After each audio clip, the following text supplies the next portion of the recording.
आपुलकीથી સ્વાગત તમારા વેલકમ સુસ્વાગતમ ઓગણે અમારા ફૂલ ફૂલની પાંખડીથી સ્વાગત તમારા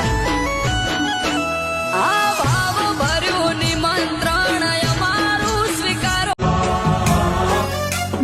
गणनायकाय गणदैवताय गणाध्यक्षाय धीमहि गुणशरीराय गुणमण्डिताय गुणेशानाय धीमहि गुणातीताय गुणाधीशाय गुणप्रविष्टाय धीमहि एकदन्ताय वक्रतुण्डाय गौरीतनयाय धीमहि गजेशानाय भालचन्द्राय श्रीगणेशाय धीमहि